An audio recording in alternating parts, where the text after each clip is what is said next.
नमस्कार, स्वागत है आपका TWC में। यदि आपने TWC को सब्सक्राइब नहीं किया है तो सब्सक्राइब TWC GS वर्ल्ड। आज हम अपनी यूनिट नंबर 14 के तहत क्रांतिकारी आंदोलन का दूसरा चरण स्टार्ट करेंगे और इसमें देखेंगे कि कौन कौन सी क्रांतिकारी घटनाएं घटित हुई और इसके तहत कि जो क्रांतिकारी थे उन्होंने कौन कौन सा रोल निभाया या किस किस क्रांतिकारी ने देश की आज़ादी के लिए बलिदान दिया। तो यही हमें सब कुछ अपना क्रांतिकारी आंदोलन के दूसरे चरण के अंतर्गत देखना है। अब देखो ये जो वीडियो होगा ये आपका ये UPPSC, UPSC, BO, RO, ARO, SSC and UP triple SC तथा और अदर वेरियस एग्जाम जिसकी भी आप तैयारी कर रहे हैं सबके लिए ये यूजफुल होने वाला है। तो स्टार्ट करते हैं हम अपनी यूनिट नंबर 14 को। देखो क्रांतिकारी आंदोलन का द्वितीय चरण में हमें पढ़ना क्या क्या है, पहले तो ये देखेंगे कि क्या क्या हम पढ़ें इसमें। पहले देखेंगे हम एचआरए की स्थापना हुई, क्योंकि देखो क्रांतिकारी आंदोलन में हमने जो प्रथम चरण देखा था कि 1920 में गांधी जी का असहयोग आंदोलन वापस लेने के कारण असहयोग आंदोलन को वापस लेने के कारण जो क्रांतिकारी थे उनमें कहीं ना कहीं गुस्सा था और इसी वजह से क्रांतिकारी जो यहाँ से असहयोग आंदोलन से हटे थे उन्होंने कुछ क्रांतिकारियों ने मिलकर एक अपने अपने संघ बना लिए अलग अलग तरीके से और उन्होंने अपने तरीके से आज़ादी पाने का प्रयास किया। और उसी बीच में स्थापना होती है एचआरए की और एचआरए को बोलते हैं हिंदुस्तान रिपब्लिकन एसोसिएशन। तो हिंदुस्तान रिपब्लिक एसोसिएशन की स्थापना जो हुई वो कौन करेंगे, कब हुई, ये सब आपको आगे पता लगेगी। उसके बाद में नौजवान सभा की स्थापना होती है। नौजवान सभा की स्थापना करते हैं भगत सिंह। उसके बाद में आप देखेंगे जो एचआरए था एचआरए का दमन किया गया, क्योंकि 1925 में काकोरी कांड हो जाता है और जो काकोरी कांड का कांड किया था जिन लोगों ने उन्होंने वो एचआरए के ही सदस्य थे। बाद में क्या हुआ, अंग्रेजों ने इस एचआरए पे बहुत दबाव डाला गया, तो इसमें क्या हुआ, इसका नाम परिवर्तित कर दिया गया और इसको नाम दे दिया गया HSRA। HSRA अर्थात हिंदुस्तान सोशल रिपब्लिकन एसोसिएशन। हालांकि इसके ही सदस्य एचआरए के ही सदस्य इसमें इसके भी HSRA के भी सदस्य थे। जो एचआरए के सभी सदस्य थे वो HSRA के भी सदस्य थे। अब जो इसकी स्थापना होगी हिंदुस्तान सोशल रिपब्लिकन एसोसिएशन की वो करेंगे चंद्रशेखर आजाद और दिल्ली के फिरोज शाह कोटला मैदान में करेंगे। फिरोज शाह कोटला मैदान में करेंगे। उसके बाद में भगत सिंह और बटुकेश्वर दत्त के द्वारा सेंट्रल लेजिस्लेटिव में असेंबली में बम कांड हुआ, बम फेंका जाएगा। उसके तहत क्या होगा, उसी बीच में अब आप देखेंगे आगे चलकर लाहौर षड्यंत्र होगा। उसके बाद में जो बंगाल में एक गांव था चटगांव, इसमें आर्मरी रेड पड़ेगी और इसी के तहत ही इसी आर्मरी रेड में जो बंगाल के मेन लीडर थे मास्टर दा, इनको मास्टर दा कहा जाता था, इनका वैसे वास्तविक नाम सूर्य सेन था, लेकिन मास्टर दा की गिरफ्तारी हो जाती है। 1930 में ये गिरफ्तार हो जाते हैं और उसके बाद में मास्टर दा को फांसी दे दी जाती है। फिर हम देखेंगे साइमन कमीशन कब भारत आया, कैसे आया। देखो चला जो था ये इंग्लैंड से जो चला था ये 1927 में चला था, लेकिन भारत आता है ये 1928 में। और जबकि अपनी रिपोर्ट जो प्रस्तुत करता है ये 1930 में इंग्लैंड को प्रस्तुत करता है या इंग्लैंड की महारानी को प्रस्तुत करता है अपनी रिपोर्ट 1930 में। तो क्या क्या हुआ, किस किस ने इसका विरोध करा, तो ये सब हम आगे देखेंगे। फिर उसके बाद में नेहरू रिपोर्ट जारी होती है और जब नेहरू रिपोर्ट जारी हो जाती है, क्योंकि नेहरू जी कौन थे, वो कांग्रेस से संबंधित थे, और उसी बीच में नेहरू रिपोर्ट की तर्ज पर ही जिन्ना ने अपनी 14 सूत्रीय मांग प्रस्तुत कर दी। उसके बाद में 1929 का लाहौर अधिवेशन होगा तथा पूर्ण स्वराज्य की मांग यहीं पर की जाएगी कि किस अधिवेशन में पूर्ण स्वराज्य की मांग की गई थी। तो लाहौर अधिवेशन जो 1929 में हुआ था इसी में ही कांग्रेस ने अपना लक्ष्य पूर्ण स्वराज्य रखा था। फिर होगा सविनय अवज्ञा आंदोलन। उसके बाद में आप देखेंगे दांडी मार्च, नमक आंदोलन, दांडी मार्च को ही नमक आंदोलन कहते हैं। और फिर उसके देखेंगे सविनय अवज्ञा आंदोलन, अर्थात दांडी मार्च या नमक आंदोलन को ही सविनय अवज्ञा आंदोलन भी कहते हैं। उसके साथ साथ नागरिक अवज्ञा आंदोलन भी इसे ही कहते हैं और लाल कुर्ती आंदोलन भी इसे ही कहते हैं। तो ये सब काम इनका एक ही था बस। अब शुरुआत करेंगे हम अपनी एचआरए से कि एचआरए क्या था। तो एचआरए को अभी मैंने आपको बताया कि एचआरए जो था वो हिंदुस्तान रिपब्लिक एसोसिएशन था।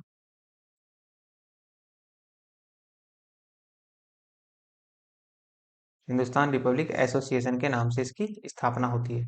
इसकी जो स्थापना की थी वो 24 अक्टूबर 1924 को सचिंदर सान्याल, रामप्रसाद बिस्मिल और चंद्रशेखर आजाद ने मिलकर की थी।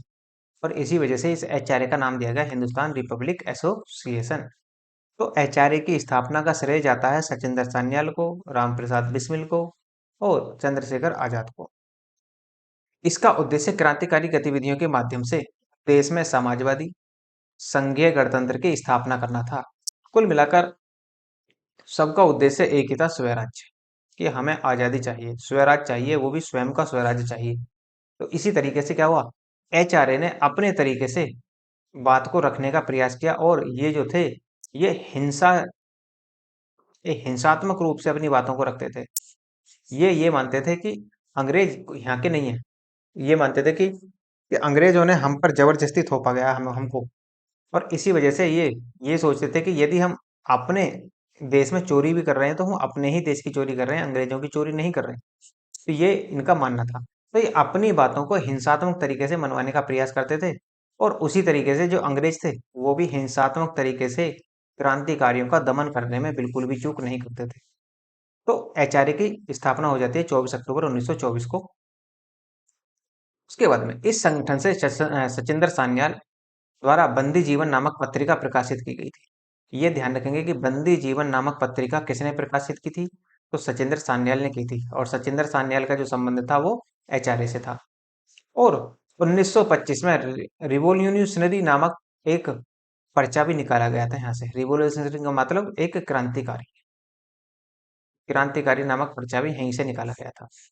9 अगस्त 1925 को, अब यहाँ पर देखो काकोरी कांड हो जाता है इसमें, कि अब एचआरए के सदस्यों को या एचआरए के व्यक्तियों को या एचआरए के क्रांतिकारियों को अब हिंसात्मक गति करने के लिए उनको हथियार की जरूरत थी, पैसे की जरूरत थी।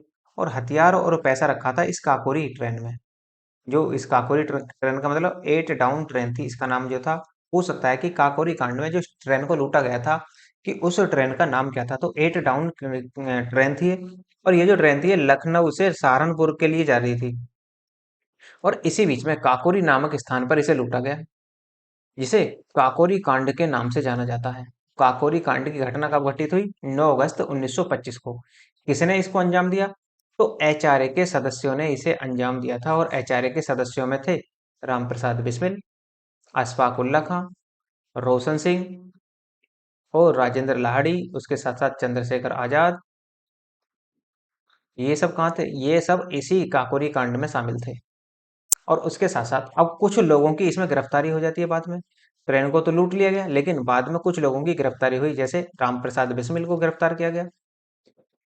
उसके साथ साथ अशफाक उल्ला खां को गिरफ्तार किया गया, रोशन सिंह को गिरफ्तार किया गया और राजेंद्र लाहिड़ी को गिरफ्तार करके, और उसके साथ साथ अन्य अन्य एचआरए के सदस्यों की भी गिरफ्तारी हुई।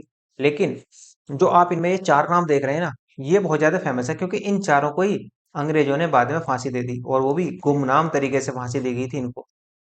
इनको कोई अता पता नहीं था कि किस तरीके से कहाँ इनको फांसी दी जाने वाली है। अर्थात किसी को कोई पता नहीं था कि इनको फांसी कहाँ दी गई। जब फांसी दे दी गई, जब पता लगी थी कि हाँ इन लोगों को फांसी दे दी गई है, तो देखो यहाँ से मैच कराने के लिए पूछता है। और पीसीएस तो फेमस है इस चीज के लिए कि मैच कराने के लिए कहाँ से सवाल पूछेगा, वो ज्यादातर यहीं से। वो राम प्रसाद बिस्मिल को फांसी दी गई गोरखपुर में, ये ध्यान रखेंगे। और अशफाक उल्ला खां को फांसी दी गई फैजाबाद में। और देखो फैजाबाद एक मुस्लिम नाम से संबंधित है, फैजाबाद। और उसी तरीके से जो अशफाक उल्ला खां है वो भी एक मुस्लिम थे। तो दोनों ही स्थान भी और नाम भी दोनों ही किससे संबंधित है, मुस्लिम धर्म से संबंधित है। इस तरीके से भी आप उसको समझ सकते हैं कि अशफाक उल्ला खां को जो फांसी दी गई वो फैजाबाद में दी गई थी। उसके साथ साथ रोशन सिंह को जो फांसी दी गई वो इलाहाबाद में दी गई। और राजेंद्र लाहिड़ी को जो फांसी दी गई वो गोंडा में दी गई थी। तो अर्थात इसका मतलब ये था कि रामप्रसाद बिस्मिल को गोरखपुर में, अशफाक उल्ला खां को फैजाबाद में, रोशन सिंह को इलाहाबाद में तथा राजेंद्र लाहिड़ी को गोंडा में फांसी एक गुमनाम रूप से दे दी गई। इसी कारण क्या हुआ, एचआरए का अंत हो जाता है। अब एचआरए में कुछ गिने चुने सदस्य बचे थे। जैसे चंद्रशेखर आजाद। तो चंद्रशेखर आजादी क्या करेंगे बाद में, इस एचआरए का नाम ही परिवर्तित कर देंगे बाद में जाकर। और उसके बाद में उसी बीच में भगत सिंह, जो पंजाब में अपना आंदोलन चला रहे थे, तो भगत सिंह नौजवान सभा की स्थापना करते हैं 1926 में। तो भगत सिंह के द्वारा नौजवान सभा की स्थापना की गई 1926 में की गई थी। इसकी स्थापना भगत सिंह, छबलीदास, यशपाल ने पंजाब में 1926 में की थी। इसका उद्देश्य देश के नवयुवकों में देशभक्ति की भावना जगाना था और मजदूर तथा किसानों के राज्य की स्थापना करना था। तो इसका उद्देश्य थोड़ा सा ध्यान रखना आप लोग। इस संगठन के तहत भगत सिंह ने लाहौर छात्र संघ की भी स्थापना की थी और इसी संगठन के तहत भारत और रूस में काकोरी दिवस भी मनाया गया था, क्योंकि जो काकोरी कांड हुआ था 9 अगस्त 1925 को, वो रूस में भी मनाया गया और भारत में भी मनाया गया, क्योंकि रसिया भी परेशान था अंग्रेजों के जुल्म से। उसके बाद में एचएसआरए की स्थापना होती है। इसी को ही हिंदुस्तान रिपब्लिकन एसोसिएशन बोलते हैं, जिसको शॉर्ट में बोलते हैं एचएसआरए। चंद्रशेखर आजाद ने फिरोजशाह कोटला मैदान में 10 सितंबर 1928 को इस एचएसआरए की स्थापना की। इसका उद्देश्य वही था जो एचआरए का उद्देश्य था, अर्थात समाजवादी गणतंत्रात्मक राज्य की स्थापना करना इन लोगों का उद्देश्य था। इस संगठन में अन्य क्रांतिकारी भी शामिल हो जाते हैं फिर, जैसे भगत सिंह, भगवती चरण मोहरा, कमलनाथ तिवारी, सुखदेव, शिव वर्मा और राजगुरु इत्यादि इसमें शामिल हो जाते हैं। उसके बाद में इसी एचएसआरए के सदस्यों ने, कुछ लोगों ने मिलकर सैंडर्स की हत्या की। सैंडर्स की हत्या क्यों की? देखो, शेरे पंजाब ने साइमन आयोग का विरोध किया और 30 अक्टूबर 1928 को स्कॉट ने इन पर लाठियां चलवा दी। जो शेरे पंजाब की एक संस्था थी, शेरे पंजाब के नाम से संस्था थी, जिसके जो लीडर थे वो लाला लाजपत राय थे। अब इसमें क्या हुआ कि जो साइमन कमीशन 1927 में, या ये कह लो कि भारत में तो 1928 में ही आया था, तो जो साइमन कमीशन भारत आया था 1928 में, उसके विरोध में शेरे पंजाब, अर्थात शेरे पंजाब के नाम से व्यक्ति थे लाला लाजपत राय, इन्होंने इनके ऊपर ये इस साइमन कमीशन का विरोध कर रहे थे। तो इसी कारण क्या हुआ, इस स्कॉट ने इन पर लाठियां चलवा दी, जिस कारण 17 नवंबर 1928 को इनकी मृत्यु हो जाती है, अर्थात लाला लाजपत राय की मृत्यु हो जाती है। तो लाला लाजपत राय की प्यारे सैंडर्स की हत्या चंद्रशेखर, राजगुरु, सुखदेव, जयगोपाल, भगत सिंह ने लाहौर रेलवे स्टेशन पर कर दी, अर्थात बम फेंक दिया इसके ऊपर और ये मारा गया। तो सैंडर्स की हत्या में जो शामिल थे वो चंद्रशेखर आजाद थे, राजगुरु थे, सुखदेव, जयगोपाल, भगत सिंह, ये इन लोगों ने सैंडर्स की हत्या कर दी और यहाँ से फरार हो जाते हैं। और सैंडर्स लाहौर का क्या था, ये पुलिस अधीक्षक था, ये कह लो कि मेन लीडर यही था लाहौर का। नोट है एक आपका। तो भगत सिंह ने 1926 में नौजवान सभा की स्थापना की थी। इसी सभा का नेतृत्व करते हुए लाला लाजपत राय की हत्या कर दी जाती है। किसके द्वारा? लाला लाजपत राय की हत्या कर दी गई सैंडर्स के द्वारा। सैंडर्स के द्वारा जो ऑर्डर दिया गया था पुलिस को, उनके पुलिस ने उन पर लाठियां चार्ज कर दी और इसी कारण इनकी क्या हो जाती है, वीर गति हो जाती है लाला लाजपत राय की। अब अगला जो काम होगा वो सेंट्रल लेजिस्लेटिव असेंबली में बम कांड होगा, और ये जो बम कांड हुआ वो 8 अप्रैल 1929 को होता है। ये इसकी डेट भी आपको ध्यान रखनी है। और सेंट्रल लेजिस्लेटिव असेंबली में बम फेंका वो किसने फेंका ये भी आपको जरूर पता होना चाहिए। तो भगत सिंह थे और बटुकेश्वर दत्त थे। इन्होंने खाली कुर्सियों पर बम फेंका और कुछ पर्चे फेंकते हैं यहाँ पर। इनका उद्देश्य किसी को मारना नहीं था, केवल ये बताना था कि जो गूंगी सरकार है उसको जगाना था, बस इनका काम ये था। साथ ही इनकलाब जिंदाबाद का नारा भी लगाते रहे। तो इस तरह से इनकलाब जिंदाबाद का जो नारा दिया था वो दिया था भगत सिंह ने। लेकिन भगत सिंह ने भी तो कहीं से सीखा होगा। तो हजरत मोहानी, वास्तव में ये नारा जो था ये हजरत मोहानी के द्वारा दिया गया था, लेकिन इसका प्रचार प्रसार सबसे ज्यादा किया था भगत सिंह ने। ये नारा हजरत मोहानी द्वारा दिया गया और इसे भगत सिंह ने प्रसारित किया था। पर्चों में बहरों को सुनने के लिए बम की आवश्यकता है, ऐसा लिखा हुआ था। इस समय विधान परिषद में पब्लिक सेफ्टी बिल और ट्रेड डिस्प्यूट बिल पर चर्चा चल रही थी। तो ये पूछ सकता है कि जब विधानसभा में बम फेंका गया या विधान परिषद में बम फेंका गया खाली कुर्सियों पर, तो वहां पर किस पर चर्चा चल रही थी? तो पब्लिक सेफ्टी बिल और ट्रेड डिस्प्यूट बिल पर चर्चा चल रही थी। उसके बाद में लाहौर षड्यंत्र केस होता है 1929 को। ये मैंने आपको बता दिया था। देखो इसमें क्या हुआ, भगत सिंह बटुकेश्वर दत्त के अलावा 18 क्रांतिकारियों पर को गिरफ्तार किया गया और उन पर मुकदमा चलाया गया, जिसको क्या कहा गया, लाहौर षड्यंत्र कहा गया। इसे भगत सिंह ट्रायल के नाम से भी जाना जाता है। इन लोगों इन लोगों ने राजनीतिक कैदी का दर्जा दिलाने के लिए जतिन दास ने, मतलब इन लोगों को राजनीतिक कैदी का दर्जा दिलाने के लिए जतिन दास एक क्रांतिकारी थे। ये 64 दिन की भूख हड़ताल करते हैं और 64 दिन की भूख हड़ताल करते करते अर्थात 64वें दिन इनकी मृत्यु हो जाती है। भूख हड़ताल के कारण ही या भूख के कारण ही इनकी मृत्यु हो जाती है। तो कैदियों ने राजनीतिक बंदी का दर्जा प्राप्त करने के लिए भूख हड़ताल की। इस भूख हड़ताल के दौरान 64वें दिन 13 सितंबर 1929 को जतिन दास की मृत्यु हो जाती है। जीसी डाल्टन ने इनको फांसी की सजा सुनाई थी। इसको, ये जो थे आपके जतिन दास जो थे, इनको फांसी की सजा सुनाई जा चुकी थी, लेकिन फिर भी ये 64वें दिन भूख हड़ताल के कारण फांसी लगने से पहले ही इनकी मृत्यु हो जाती है। तथा इसी केस के तहत 23 मार्च 1931 को भगत सिंह, राजगुरु और सुखदेव को फांसी दे दी गई। तो ये भी आपको दिन ध्यान रखना है कि 23 मार्च 1931 को भगत सिंह, राजगुरु और सुखदेव को इन्होंने फांसी दे दी। ध्यान रखेंगे कि भगत सिंह, राजगुरु और सुखदेव को फांसी किस कारण दी गई थी? वो एचआरए की लूट के कारण नहीं दी गई थी इनको फांसी।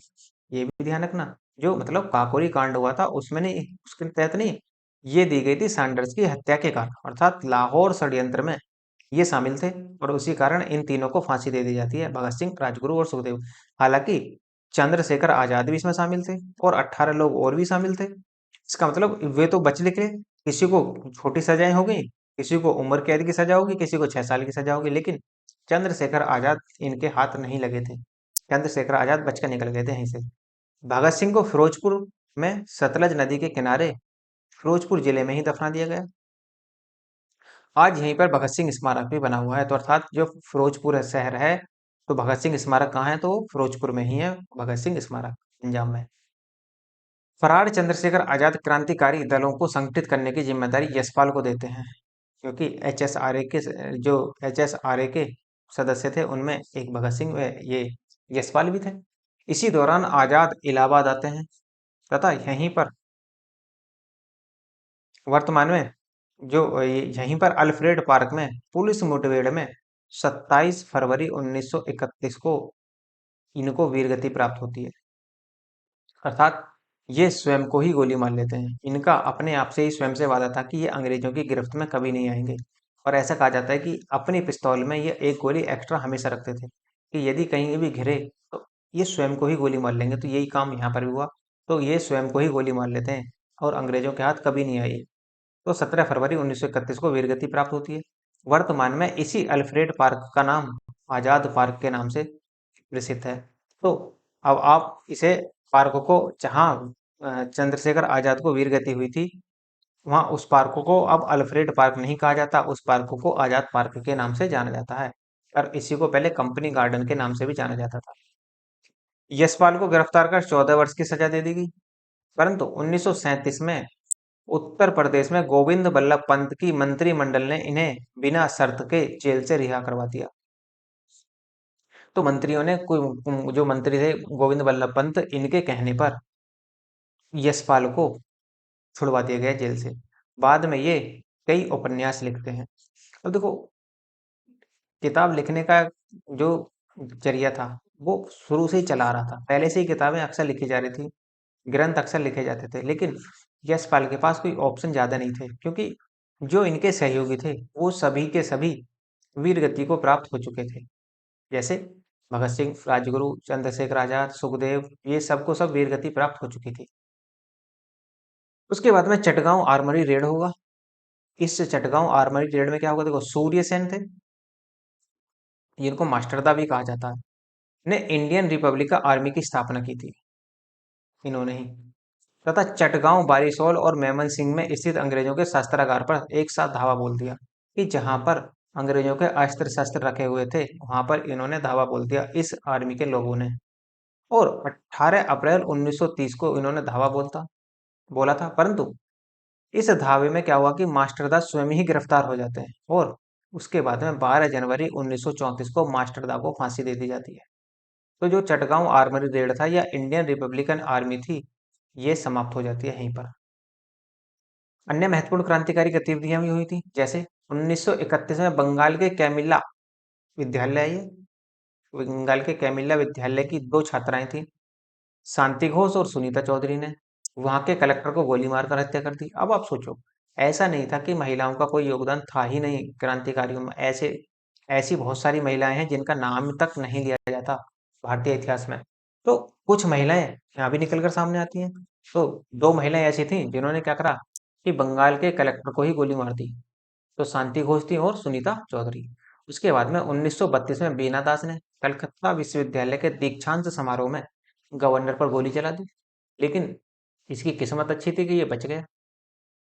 तो अन्य महत्वपूर्ण क्रांतिकारी घटनाओं में इन तीन महिलाओं का नाम जरूर याद रखना, बीना दास, शांति घोष और सुनीता चौधरी। उसके बाद में साइमन कमीशन आता है 1927 में, चलता है इंग्लैंड से।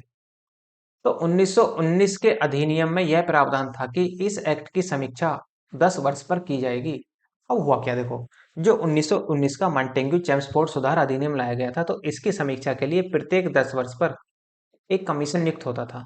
लेकिन हुआ क्या, अब देखो 1919 और मैं 1919 में 10 जोड़ोगे तो 1929 बनता है। लेकिन साइमन कमीशन कब आ गया, 1927 में, क्योंकि ब्रिटेन में आम चुनाव होने थे, इसी वजह से इसकी समीक्षा के लिए इन्होंने 2 वर्ष पहले ही साइमन कमीशन भारत भेज दिया।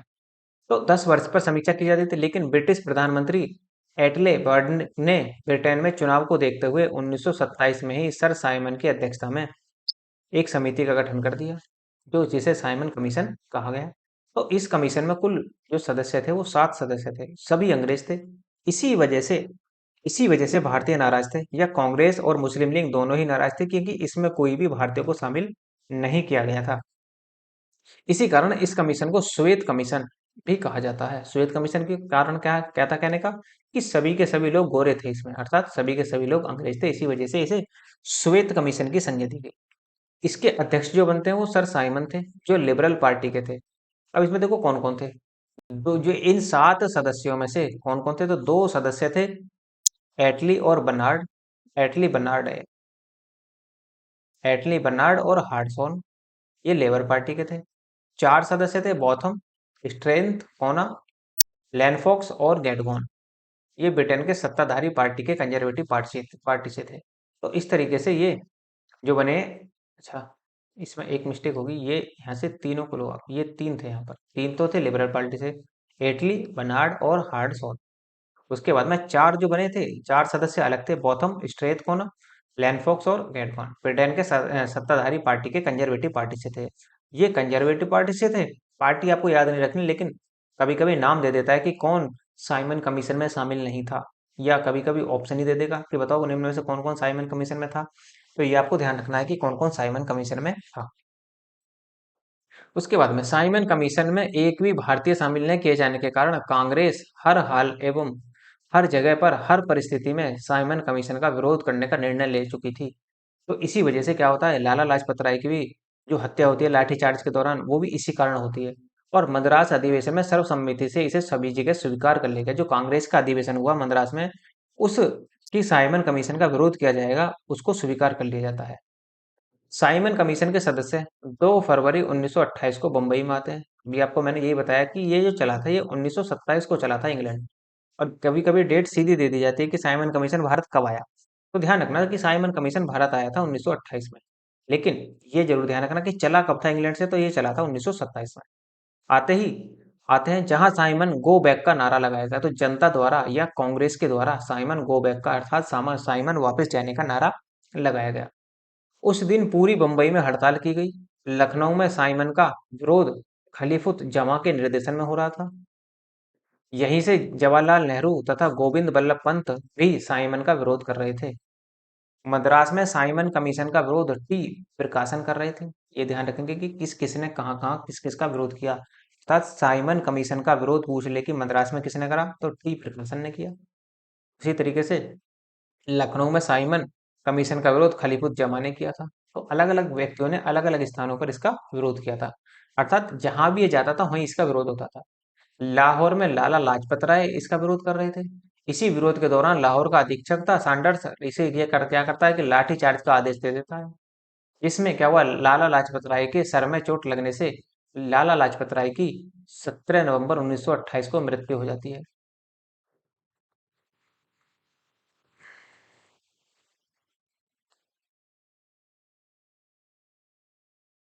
अंबेडकर ने साइमन विरोध का विरोध किया था। अर्थात जो साइमन कमीशन का विरोध कर रहे थे लोग, उनका भी विरोध अंबेडकर ने किया था कि ये विरोध करना सही नहीं है। तथा साइमन कमीशन के स्वागत समिति में खुद शामिल हुए थे अंबेडकर साहब। जिन्ना, मदन मोहन मालवीय, मुस्लिम लीग तथा हिंदू महासभा ने इसका विरोध किया था। ये आप ध्यान रखेंगे। किस किसने इसका विरोध करा, तो जिन्ना ने, मदन मोहन मालवीय, मुस्लिम लीग तथा हिंदू महासभा ने इसका विरोध किया था। साइमन कमीशन ने अपनी रिपोर्ट 27 मई 1930 को सौंप दी ब्रिटिश संसद को, और ब्रिटिश संसद ने इसे स्वीकार कर लिया। और उस समय ब्रिटेन के जो प्रधानमंत्री थे वो थे रैमसे मैकडोनाल्ड। अब देखो, इसी कमीशन की रिपोर्ट, जो ये रिपोर्ट दी थी साइमन कमीशन की रिपोर्ट की समीक्षा के लिए ही, इसी कमीशन की रिपोर्ट की समीक्षा के लिए ही भारत में होंगे, ब्रिटेन में होंगे 3 गोलमेज सम्मेलन, पहला, दूसरा और तीसरा। इसी की समीक्षा के लिए ही यहाँ पर 3 गोलमेज सम्मेलनों का आयोजन किया गया, जिसके तहत इन तीनों गोलमेज सम्मेलनों का कुल मिलाकर परिणाम ये निकला कि भारत शासन अधिनियम 1935 लागू हुआ भारत में। आगे पढ़ेंगे इसको सब कुछ। अब देखो, रिपोर्ट की महत्वपूर्ण बातें क्या थी। रिपोर्ट में जो कहा गया था, केंद्र में द्वैध शासन समाप्त कर दिया जाए, जबकि राज्य में द्वैध शासन बना रहे, ये कहा गया। उसके बाद में केंद्र में भारतीयों को कोई उत्तरदायित्व न देना, कि राज्यों में तो उत्तरदायित्व दिया जाएगा लेकिन जो केंद्र में सरकार बनेगी उसमें भारतीयों को कोई उत्तरदायित्व नहीं दिया जाएगा। संघीय संविधान का होना चाहिए, ये कहा साइमन कमीशन ने। बर्मा को भारत से अलग कर दिया जाए, बर्मा अर्थात म्यांमार को। ये मांग खुद जवाहरलाल नेहरू ने की थी कि बर्मा को भारत से अलग कर दिया जाए। देखो, उस समय के परिप्रेक्ष्य में मांग बिल्कुल सही थी, लेकिन यदि आज इस मांग को आज आप नापते हैं आज के समय से, तो आज के समय से ये मांग बिल्कुल गलत है। क्यों? क्योंकि बर्मा जो था, चाहे जो म्यांमार था, इसका खर्च पूरा का पूरा किस पर डाला जा रहा था, भारत पर डाला जा रहा था। इसी वजह से जवाहरलाल नेहरू ने ये रिक्वेस्ट करी थी कि बर्मा को भारत से अलग कर दिया जाए। बाकी कोई और उद्देश्य नहीं था अलग करने का। सिंध को बंबई से अलग कर दिया जाए, ये कहा गया। प्रांतीय विधानमंडलों में सदस्यों की संख्या बढ़ाई जाए, जो प्रांतीय अर्थात राज्यों में जो विधानमंडल थे उनमें सदस्यों की संख्या को बढ़ाया जाए। भारतीय समस्या के समाधान के लिए गोलमेज सम्मेलनों का आयोजन किया जाए। और इस ये जो रिपोर्ट थी साइमन कमीशन की, जो रिपोर्ट थी, इस रिपोर्ट को शिव स्वामी अय्यर ने रद्दी की टोकरी कहा था। तो ये ध्यान रखना है कि साइमन कमीशन की रिपोर्ट को किसने रद्दी की टोकरी कहा था, तो शिव स्वामी अय्यर ने साइमन कमीशन की रिपोर्ट को रद्दी की टोकरी कहा था। उसके बाद में नेहरू रिपोर्ट आती है, नेहरू जी अपनी रिपोर्ट पेश करते हैं। अब क्या हुआ इसमें, तो साइमन कमीशन के बहिष्कार पर भारत सचिव लॉर्ड ब्रेकन हेड यह चुनौती देता है कि क्या भारत के लोग ऐसे संविधान का निर्माण कर सकते हैं जिसमें सभी दलों का समर्थन प्राप्त हो। और इसी वजह से इसी चुनौती को स्वीकार करते हुए नेहरू ने अपनी ये जो थी 1928 की नेहरू रिपोर्ट प्रस्तुत की थी। अब इस चुनौती को स्वीकार करते हुए कांग्रेस बंबई में M.A. अंसारी की अध्यक्षता में बैठक बुलाकर मोतीलाल नेहरू की अध्यक्षता में एक सर्वदलीय संविधान निर्माण हेतु गठन करती है वो 10 मई 1928 को गठन कर दिया जाता है इसके लिए। अब इसमें देखो क्या क्या हुआ। इस इस समिति में जो अध्यक्ष सहित 9 सदस्य थे। अध्यक्ष थे इसके मोतीलाल नेहरू।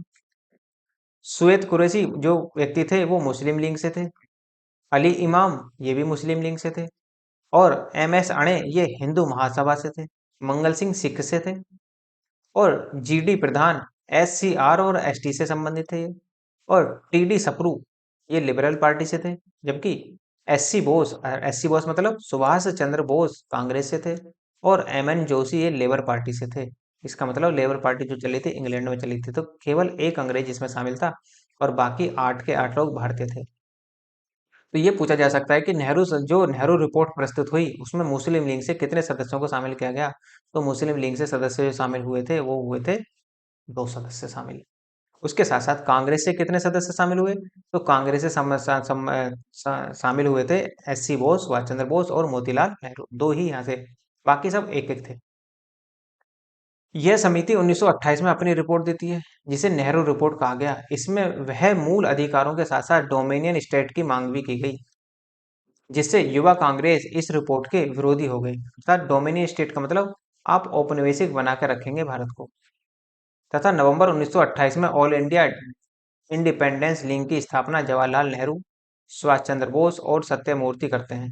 तो ऑल इंडिया इंडिपेंडेंस की स्थापना में 3 लोगों का महत्वपूर्ण योगदान रहा, जेएल नेहरू का, सुभाष चंद्र बोस का और सत्यमूर्ति का। 1928 के कलकत्ता अधिवेशन में मोतीलाल नेहरू कहते हैं कि यदि सरकार इस रिपोर्ट को 31 दिसंबर 1928 तक स्वीकार नहीं करती तो भारत में अहिंसक असहयोग आंदोलन प्रारंभ किया जाएगा। बाद में इसे 1 साल के लिए बढ़ा दिया जाता है, अर्थात 1929 तक इसे बढ़ा दिया जाता है।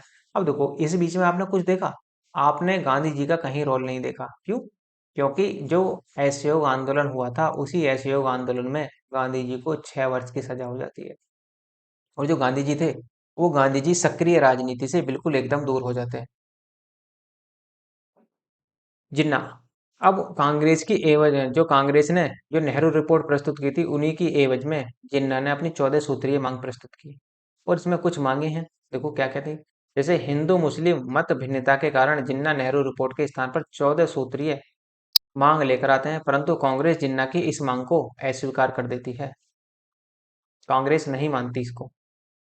1929 का लाहौर अधिवेशन तथा पूर्ण स्वराज्य का मांग की गई यहाँ पर। तो वो 1929 का लाहौर अधिवेशन में आपको कांग्रेस के अधिवेशन में पढ़ा चुका हूँ, लेकिन यहाँ पर एक फ्लो बना रहेगा, एक क्रम से चलते रहेंगे। तो यहाँ भी हम देख लेते हैं इसको कि क्या हुआ इसमें। ये अधिवेशन रावी नदी के बाएं तट पर स्थित लाहौर में होता है। अर्थात इसका मतलब क्या है कि इसका मतलब जो लाहौर बसा हुआ है वो रावी नदी के बाएं तट पर बसा हुआ है। इसकी अध्यक्षता जवाहरलाल नेहरू ने की थी। इसी अधिवेशन में कांग्रेस ने पूर्ण स्वराज्य का नारा दिया, या पूर्ण स्वराज्य अपना उद्देश्य घोषित करा, और अपनी प्रांतीय समितियों को यह निर्णय देती है कि 26 जनवरी को भारत में झंडा फहराएं। और इसी वजह से आप जानते हैं कि 26 जनवरी को भारत में क्या मनाया जाता है, भारत में गणतंत्र दिवस मनाया जाता है। क्योंकि हम 26 जनवरी 1929 से ही अपना गणतंत्र दिवस मनाते आ रहे थे। 31 दिसंबर 1929 को ज्यों ही रात के 12 बजते हैं, नेहरू द्वारा भारत का झंडा फहराया जाता है और पूर्ण स्वराज्य का नारा लगाया जाता है इसी में।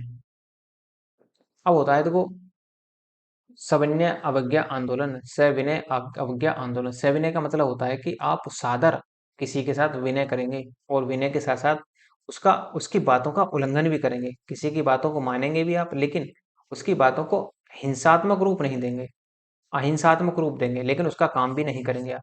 ये थी सविनय अवज्ञा आंदोलन। और 31 जनवरी 1930 को गांधी जी अपने पत्र यंग इंडिया के माध्यम से वायसराय इरविन से न्यूनतम मांग वाली 11 सूत्रीय मांग प्रस्तुत करते हैं, कि यदि ये कहा गया कि गांधी जी द्वारा कि यदि जो सरकार है या जो अंग्रेज हैं या जो वायसराय है इरविन, यदि 11 सूत्रीय मांग को स्वीकार कर लेते हैं तो सविनय अवज्ञा आंदोलन नहीं चलाया जाएगा, तो सत्याग्रह नहीं चलाया जाएगा। परंतु इरविन ने इसे अनदेखा कर दिया। इसलिए एक ही रास्ता बचा था अहिंसक आंदोलन का। अब गांधी जी की 11 सूत्रीय मांग क्या थी, कुछ मांगे यहाँ पर भी देख लेते हैं। जैसे नमक बनाने का सरकारी एकाधिकार समाप्त हो, कि नमक जो बनाया जा रहा था, देखो क्योंकि हमारा जो क्षेत्र है, जो भारत है हमारा, ये वाला क्षेत्र, ये सब तट वाला क्षेत्र है। यहाँ पर गुजरात, नीचे उतरेंगे तो आपका महाराष्ट्र, फिर गोवा, कर्नाटक, केरल, इधर आएंगे तो तमिलनाडु, इधर कर्नाटक, आंध्र प्रदेश, उड़ीसा, पश्चिम बंगाल, ये सब तट वाले क्षेत्र हैं। और ये जो गुजरात वाला क्षेत्र है, इसमें इसमें नमक अच्छा खासा बनाया जाता था, ताकि जो आम व्यक्ति थे वो अपनी रोजी रोटी से नमक से ही चलाते थे। लेकिन इस पर नमक पर क्या लगा दिया, अंग्रेजों ने कर लगा दिया, टैक्स लगा दिया। और इसी वजह से जो एकाधिकार सरकार का बना हुआ था, इस पर अब वो ये चाहते थे यहाँ के लोग, कि गांधी जी भी ये चाहते थे कि नमक बनाने का पर सरकारी एकाधिकार क्या कर दिया जाए, समाप्त कर दिया जाए। इसी वजह से पहला पॉइंट गांधी जी का यही था। दूसरा, सैन्य खर्चों में 50% की कमी की जाए। सिविल सेवकों की तनख्वाह 50% कम की जाए। देखो, ज्यादातर जो सिविल सेवक थे वो कौन थे? सब अंग्रेजी थे, और इनको जो सैलरी मिलती थी वो बहुत ज्यादा मिलती थी। इसी वजह से ये कहते हैं कि 50% तक इनकी सैलरी कम कर दी जाए। आत्मरक्षा के लिए हथियार रखने का अधिकार दिया जाए। नशीली दवाओं की बिक्री को बंद कर दिया जाए। कपड़ा उद्योग को बढ़ावा दिया जाए, ताकि खादी को बढ़ावा मिल सके, ताकि हस्तशिल्प को बढ़ावा मिल सके। और लगान 50% कम कर दिया जाए। जो खेती में लगान दिया जाता था, लगान लिया जाता था खेती वालों से, उससे 50% की कटौती की जाए। अर्थात ये मान लो कि यदि कहीं 40% लगान लिया जा रहा है, तो वहां से केवल 20% ही लगान लिया जाए। इतनी कमी कर दी जाए। तो 11 सूत्रीय मांग कुछ इस तरह से थी। सारी मांग नहीं है, कुछ ही मांग है केवल। उसके बाद में 14 फरवरी 1930 को साबरमती में कांग्रेस की बैठक होती है, जहां गांधी जी को सविनय अवज्ञा आंदोलन करने की अनुमति मिल जाती है। और इस प्रकार गांधी जी आंदोलन शुरू करने से पहले 2 मार्च 1930 को पुनः इरविन को पत्र लिखते हैं। एक बार फिर से पुनः लिखते हैं और अपनी मांगों को दोहराते हैं, परंतु इरविन द्वारा संतोषजनक उत्तर नहीं दिया गया। और इसी कारण क्या होता है? सविनय अवज्ञा आंदोलन की शुरुआत हो जाती है। इस आंदोलन की शुरुआत नमक कानून के उल्लंघन से प्रारंभ करने से होती है, जिसके लिए उन्होंने दांडी मार्च निकाला। अर्थात गांधी जी के द्वारा दांडी मार्च निकाला गया। सविनय अवज्ञा आंदोलन की शुरुआत नमक कानून के उल्लंघन से ही की जाती है, क्योंकि गांधी जी गुजरात पहुंचते हैं अपने 72 प्रतिनिधियों के साथ, और एक मुट्ठी नमक उठाकर नमक कानून को तोड़ते हैं। और देखो, ये जो दांडी मार्च था, ये कहीं ना कहीं सविनय अवज्ञा आंदोलन से ही जुड़ा हुआ था। ये नमक आंदोलन भी कहीं ना कहीं सविनय अवज्ञा आंदोलन से जुड़ा हुआ था। नागरिक अवज्ञा आंदोलन, लाल कुर्ती आंदोलन भी, ये सब के सब किससे जुड़े हुए थे? ये सब के सब एक ही थे। सविनय अवज्ञा आंदोलन से ही कहीं ना कहीं इसकी जड़ें थी। तो 12 मार्च 1930 से 6 अप्रैल 1930 तक चलता है। अब हुआ क्या देखो, इसका प्रस्ताव 1929 के लाहौर अधिवेशन में लाया गया। आंदोलन के पहले गांधी अपनी पत्रिका यंग इंडिया के तहत अपने मित्र रेजिनोल्ड और रेनाल्ड की मदद से इरविन के सामने 11 सूत्रीय कार्यक्रम प्रस्तुत करते हैं, जो मैं पीछे बता चुका हूँ। लेकिन इरविन क्या कर देता है? इन मांगों को ठुकरा देता है। इसके साथ गांधी जी नमक कानून का उल्लंघन करने के लिए अपने साबरमती आश्रम से अहमदाबाद के लिए 78 सहयोगियों के साथ, मैंने शायद पीछे 72 बता दिया, वो 78 है आपके, तो 78 सहयोगियों के साथ 12 मार्च 1930 को दांडी, अर्थात गुजरात का नौसारी जिला है वर्तमान में, वहां के लिए निकलते हैं। 12 मार्च 1930 को गांधी अपने साबरमती आश्रम से 240 मील लंबी यात्रा करते हुए पैदल ही यात्रा तय करते हैं। 24 दिनों के बाद 5 अप्रैल 1930 को दांडी पहुंचते हैं, और 6 अप्रैल 1930 को एक मुट्ठी नमक उठाकर नमक कानून का उल्लंघन कर देते हैं। इसी के साथ सविनय अवज्ञा आंदोलन प्रारंभ हो जाता है, और ये सविनय अवज्ञा आंदोलन जो था, ये पूरे देश में ही प्रारंभ हो जाता है। गांधी जी के दांडी मार्च की तुलना सुभाष चंद्र बोस ने नेपोलियन के रोम मार्च से की है। दांडी यात्रा के दौरान ही गांधी जी ने रघुपति राघव राजाराम, ये गीत गाया था। विष्णु दिगंबर पुरस्कार ने दिया था ये। और वैष्णो जन तो तैनो कहिए, ये नरसिंह मेहता ने गाया था। हालांकि गाए तो ये गांधी जी ने थे, लेकिन दिए ये नरसिंह मेहता ने थे, का गायन किया था। इस आंदोलन में गांधी जी की गिरफ्तारी 5 मई 1930 को हो जाती है, और महाराष्ट्र के धरसना नामक मिल में सरोजिनी नायडू और गांधी के पुत्र मणिलाल ने इस आंदोलन का नेतृत्व किया। तो सरोजिनी नायडू बाद में इसका नेतृत्व करती हैं, और गांधी जी के पुत्र मणिलाल जो थे, ये इसका आंदोलन का नेतृत्व करते हैं। जहां आंदोलनकारियों पर बर्बरतापूर्वक लाठियां चलाई गई, जिसका विवरण अंग्रेजी पत्रकार वेब मिलर ने किया है। वेरी वेरी इंपॉर्टेंट पॉइंट है कि ये आप पूछ लेगा सवाल में कि सविनय अवज्ञा आंदोलन के दौरान जो पत्रकार था वो कौन था? तो वेब मिलर पत्रकार था यहाँ पर, जो वह सब कुछ वर्णन करता है। और खरब बहादुर सिंह, जो नेपाल के थे, ने इस आंदोलन में भाग भी लिया था। ये नेपाल के थे। आंदोलन प्रारंभ होते ही पूरे देश में इसका प्रसार हो गया। जैसे देखो, अलग अलग क्षेत्रों में अलग अलग लोगों ने कहा था, करा था ये, लेकिन शुरुआत किसने की थी? गांधी जी ने। तो तमिलनाडु के तंजौर में राजगोपालाचारी इसका नेतृत्व करते हैं, जबकि केरल में कलप्पन और टी के माधवन इसका प्रचार करते हैं। कर्नाटक में सेनकुट्टा, असम में सिलहट से नोवाखली तक यह प्रचार होता है, और बिहार में प्रभावती देवी इसका क्या करती हैं? प्रचार प्रसार करती हैं। उत्तर प्रदेश और मध्य प्रदेश में कड़े वन कानूनों का उल्लंघन किया गया। इसी समय महिलाओं की माजिरी सेना और पुरुषों की वानर सेना का गठन किया गया। अर्थात जो महिलाओं की सेना बनी उसको माजिरी सेना कहा गया, और जो पुरुषों की सेना बनी उसे वानर सेना नाम दिया गया था। पश्चिमोत्तर प्रांत, पश्चिमोत्तर मतलब जो पश्चिम वाला क्षेत्र था, ये मान लो ये हमारा ऊपर वाला क्षेत्र भारत का, ये तो ये जो पश्चिमोत्तर प्रांत था ये वाला। तो पश्चिमोत्तर प्रांत में आंदोलन का नेतृत्व सीमांत गांधी, फ्रंटियर गांधी और फखरे ए अफगान कहे जाने वाले खान अब्दुल का गफ्फार खान कर रहे थे। इन्हें बादशाह खान भी कहा जाता था। किसको? खान अब्दुल गफ्फार खान को। इन्होंने खुदाई खिदमतगार नामक संगठन बनाया था। इनके आंदोलन को लाल कुर्ती आंदोलन भी कहा जाता है। अब देखो लाल कुर्ती आंदोलन भी कहीं ना कहीं किससे जुड़ गया? वो भी सविनय अवज्ञा आंदोलन से ही जुड़ गया। इन्होंने पश्तो भाषा में पख्तूर नामक पत्रिका निकाली थी, जिसको बाद में दसरोज कहा जाने लगा। इस संगठन के लोग लाल रंग के कुर्ती पहनते थे, इसी वजह से इसे लाल कुर्ती आंदोलन कहा गया। इसी प्रांत के लोगों ने गांधी जी को मलंग बाबा की उपाधि दी थी। अर्थात जो पश्चिमोत्तर प्रांत था उसमें उस वहां की जनता ने गांधी जी को मलंग बाबा की उपाधि दी। 18वीं गैंडवाली सैनिक चंद्र सिंह गैंडवाली ने गोली चलाने से मना कर दिया। जो आर्मी में भारतीय लोग थे वो क्या करते हैं कि जो सविनय अवज्ञा आंदोलन चला रहे थे लोग, जो क्रांतिकारी चला रहे थे, उन पर ये गोली चलाने से इनकार कर देते हैं, जिस कारण इनका जो गैंडवाली चंद्र सिंह थे ये इनका कोर्ट मार्शल कर दिया जाता है, क्योंकि सेनाओं में कोर्ट मार्शल ही किया जाता है। आज भी वर्तमान में यही स्थिति है। यदुनाथ के नेतृत्व में चला आंदोलन जिया तरंग आंदोलन कहा गया। गौडेनल्यू गौडेनल्यू को रानी की उपाधि जवाहरलाल नेहरू ने दी थी। गौडेनल्यू महिला थी ये जो थी ये नागालैंड की रानी थी, और इसी वजह से इन्हें रानी की उपाधि, कौंडिन्य को रानी की उपाधि दी गई थी जवाहरलाल नेहरू के द्वारा। तो नागालैंड में जिया तरंग आंदोलन चल रहा था, जिसका नेतृत्व एक नागा व्यक्ति यदुनाग कर रहे थे। इनके बाद इस आंदोलन का नेतृत्व इन्हीं की 13 वर्षीय बहन गौडिन्यू ने किया था, और इनकी बहादुरी से प्रसन्न होकर, प्रेरित होकर जवाहरलाल नेहरू ने इन्हें रानी की उपाधि दी थी, जिस कारण जवाहरलाल नेहरू ने इन्हें रानी की उपाधि दी। बुंदेलखंड में आंदोलन का नेतृत्व डाकू मंगल सिंह कर रहे थे, और इसी ने न लगान और न टैक्स का नारा दिया था। इसने मंगल सिंह ने। पेशावर में चंद्र सिंह गढ़वाली के नेतृत्व में गढ़वाली सिपाहियों ने खुदाई खिदमतगार के सदस्यों पर गोली चलाने से मना कर दिया। परिणाम स्वरूप गढ़वाली रेजिमेंट का भी कोर्ट मार्शल कर दिया गया और उन्हें कड़ी सजा दी गई।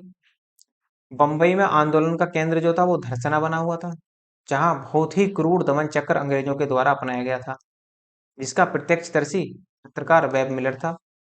इसी दौरान 5 मई 1930 को गिरफ्तार करके पूना की यरबदा जेल में रखा गया था इन्हें। और इसके बाद में इस आंदोलन का नेतृत्व सरोजिनी नायडू और महात्मा गांधी के पुत्र मणिलाल और इसके साथ साथ इमाम साहब ने किया था, क्योंकि गांधी जी को 5 मई 1930 को क्या कर दिया गया? गिरफ्तार कर लिया गया वहां से।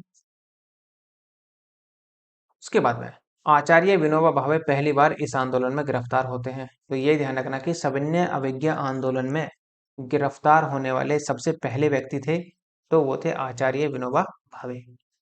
इसी समय साइमन कमीशन का रिपोर्ट प्रस्तुत होने से 3 गोलमेज सम्मेलनों का आयोजन किया गया।